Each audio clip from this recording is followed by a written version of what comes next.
Well, I have had a new addition to my family. I can't believe it. I didn't think this would ever happen. I got an Instant Pot. And my first attempt at cooking, I kind of burnt the garlic that was sauteing. I had a little issue with the gasket and sealing it properly, so a lot of the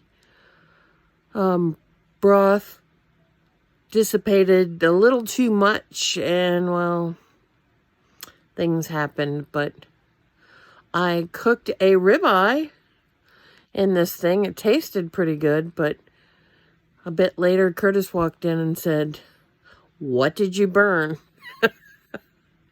So I got this thing because I was told it would make my life much easier.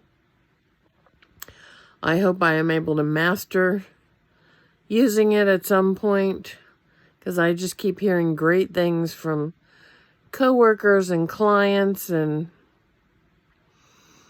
I want to have those great Instant Pot moments too. I have peace knowing that I am a good cook and I will make this happen.